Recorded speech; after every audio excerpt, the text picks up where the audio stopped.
এই মনি, তুমি কেন এরকম করিচ্ছ? ভিজে যাবে ভিজে যাবে।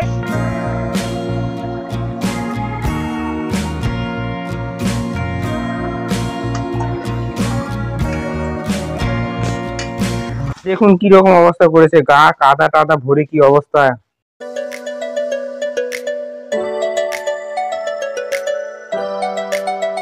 হরে কৃষ্ণ বন্ধুরা, রাধে রাধে। তোমরা সবাই কেমন আছো? আশা করছি তোমরা সবাই খুব ভালো আছো। তো তোমাদের সঙ্গে একটি রেসিপি তোমাদের সঙ্গে শেয়ার করতে চাই, আর সেটি হলো গ্রাম্য পদ্ধতিতে কিভাবে ডিমের তরকারি বা ডিমের ক্যারি কিভাবে তৈরি করে। তো তোমাদের সঙ্গে সেটাই শেয়ার করবো। খুব অল্প উপকরণ দিয়ে কিভাবে এই রেসিপিটি খুব সুন্দর করে কিভাবে তৈরি করে তোমাদের সঙ্গে সেটাই শেয়ার করব। তো চলো। আমার মেয়ে বিকেল বেলা জলের মধ্যে দেখো কি রকম করে খেলছে। এই মনি, ভিজে যাবে রে বাবু। আমার কোনো কথাই শুনছে না আমার মেয়ে। দেখুন জল পেলে এরকমই করে ও। খুব মজা পাচ্ছে বন্ধুরা। শুভজিৎ আসছে, শুভজিৎ ওইরকম করছে, ও দেখা দেখি ওইরকম করছে। দেখুন কি রকম অবস্থা করেছে, গা কাদা টাদা ভরে কি অবস্থা। তো বন্ধুরা এখানে 4টা ডিম আছে আর আলু আছে। তো ডিমগুলা প্রথমে সিদ্ধ করে নিব আমরা। তো প্রথমে সিদ্ধ করে নিই ডিম আর আলুগুলো, তারপরে ডিমের খোসাটা ছাড়িয়ে নিব বন্ধুরা। তোমরা দেখতে থাকো বন্ধুরা। ডিম সেদ্ধ হয়ে গেছে, এখন আমরা ডিমের খোসাটা ছাড়িয়ে নিই। তারপরে আমরা ডিমটা ভালো করে চারিদিকে কেটে নিব, কেটে নিয়ে ভেজে নিব তেল হলুদ মাখিয়ে। তো বন্ধুরা ডিমগুলো আমরা কড়াইতে দিয়ে দিলাম, আর ডিমগুলো চারিদিকে যেহেতু কেটে নিয়েছি সেহেতু ডিমগুলো খুব ভালো করে ভাজা হবে, আর ভেতরেও ভাজা হবে, খেতে ভালো লাগবে। ভালো করে ভেজে নিব আমরা। তো বন্ধুরা তোমরা এরকম করে বাড়িতে ট্রাই করবে, দেখবে খুব সুন্দর লাগবে খেতে। তো বন্ধুরা ডিমটা ভাজা হয়ে গেলে পেঁয়াজ রসুনটা ভেজে নিয়ে তারপরে আলুটা ভেজে নিব। তো তোমরা দেখতে থাকো। তো বন্ধুরা আমরা আগে আলুটা ছেলে সিদ্ধ করতে দিয়েছিলাম। এই যে ডিমগুলো ভাজা হয়ে গেছে খুব সুন্দর করে, এটা এখন উঠিয়ে নিচ্ছি।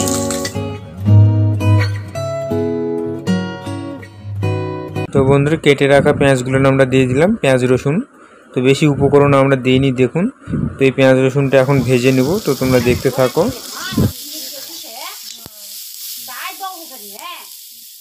তো বন্ধুরা দেখুন পেঁয়াজ রসুনগুলো খুব সুন্দর একটা ব্রাউন কালার চলে এসছে, আর ভাজা ভাজা হয়ে গেছে। আর একটু ভেজে নেব, তোমরা দেখতে থাকো বন্ধুরা। এখানে লঙ্কা বাটাটা ছিল, লঙ্কা বাটাটা দিয়ে দিলাম। এখন এটাকে হালকা 5 মিনিট মতন কষিয়ে নিব বন্ধুরা। তো তোমরা দেখতে থাকো। এরপরে এখানে লবণ দিয়ে দিব পরিমাণ মতন, লবণ দিয়ে দিলাম স্বাদ অনুযায়ী, যেরকম তরকারি রাখবেন সেরকম। তারপরে হলুদ দিয়ে দিলাম। তো বন্ধুরা এটাকে হালকা কষিয়ে নিব। তো তোমরা দেখতে থাকো।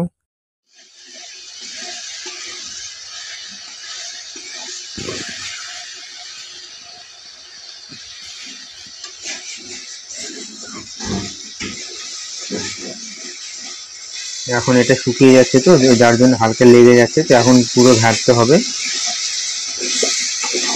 সবসময় ঘাঁটতে হবে, এখন লেগে যেতে যাচ্ছে।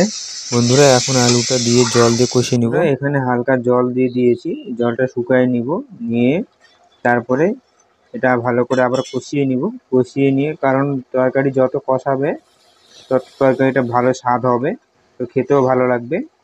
তো আমরা এই জলটা শুকিয়ে নিব, শুকিয়ে নেওয়ার পরে কষিয়ে। কারণ বন্ধুরা আমরা আলুটা দেওয়ার সময় ভেজে নিইনি, যার জন্য জল দিয়ে দিয়েছিলাম। এখন আলুটা কষিয়ে নিব, ভালো করে এটা ভেজে নিতে হবে।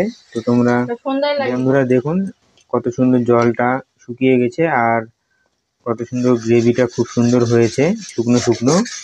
এটা আর একটু ভেজে নিব, ভেজে নেওয়ার পরে এখানে হালকা জল দিয়ে দেবো। জল দিয়ে যখন ঝোলটা ফুটবে তখন আমরা ডিমগুলো ছেড়ে দিব।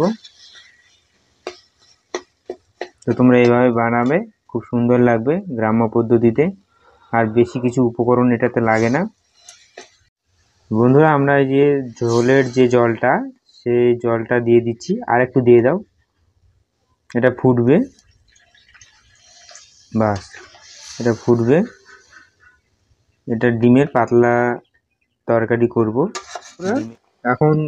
তরকারিটা দেখুন কত সুন্দর ফুটছে। তো এখন আমরা ডিমগুলো ছেড়ে দিব তরকারির মধ্যে। তো আমি ডিমগুলো ছেড়ে দেই।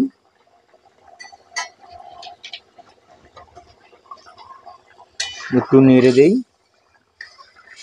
বন্ধুরা, আমার কথা কোথাও যদি ভুলভ্রান্তি হয়ে থাকে তো ছোট ভাই হিসাবে আমাকে ক্ষমা করে দিও একটু তোমরা। ফুটুক, তারপরে আমরা গরম মশলাটা দিয়ে দিব। এদিকে গরম মশলাটা বাড়ছে প্রিয়া, আর তারপরে গরম মশলাটা দিয়ে দিব তরকারির মধ্যে। তো বন্ধুরা দেখুন তরকারিটা কত সুন্দর ফুটছে, আর গ্রেভিটা মোটামুটি প্রায় হালকা, বেশি রাখবো না, এটা হয়ে গেছে প্রায়। তো এখন গরম মশলাটা দিয়ে দিব।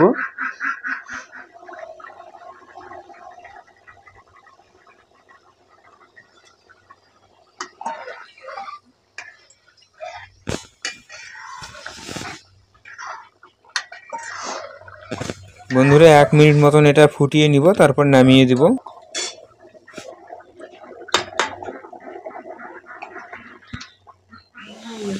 তো হয়ে গেছে বন্ধুরা, তরকারিটা হয়ে গেছে, দেখুন কত সুন্দর হয়েছে। তো বন্ধুরা দেখুন তরকারিটা কত সুন্দর হয়েছে, এই যে একদম গ্রেভিটা খুব একটা যে পাতলা সেটাও না, মোটামুটি ঘন হয়েছে। তো এরকম করে তোমরা বাড়িতে বানিয়ে খাবে, খুব সুন্দর লাগবে, অল্প সময়ের মধ্যেই এটা হয়। তো বন্ধুরা তোমরা দেখলেই খুব সামান্য উপকরণ দিয়ে আমরা এই রেসিপিটি তৈরি করলাম। তো বেশি কিছু উপকরণ এখানে দিতে হয়নি, পেঁয়াজ রসুন আদা এগুলো দিয়ে করেছি। তো অল্প সময়ের মধ্যে তোমরা বাড়িতে এটা তৈরি করতে পারবে। তো বন্ধুরা ভিডিওটি কীরকম লাগলো অবশ্যই কমেন্ট বক্সে জানাবে। আর যেসব বন্ধুরা তোমরা আমার এই চ্যানেলটিতে নতুন প্রথমবার ভিডিও দেখছো সেসব বন্ধুদেরকে বলছি আমার এই চ্যানেলটিকে সাবস্ক্রাইব করে নেবেন, আর বেল আইকন ঘন্টাটিকে বাজিয়ে দিবেন। বাজিয়ে দিলে কি হবে, যখনই আমি কোনো ভিডিও আপলোড করব তখনই তোমাদের কাছে চলে যাবে। তো অবশ্যই সাবস্ক্রাইব করে বেল আইকন ঘন্টাটিকে বাজিয়ে দিবেন, আর আমাদের সঙ্গে জুড়ে থাকবেন। আবার দেখা হচ্ছে নেক্সট ব্লকে। তো চলো টাটা, বাই বাই বন্ধুরা, আবার পরে ব্লকে দেখা হচ্ছে, টাটা।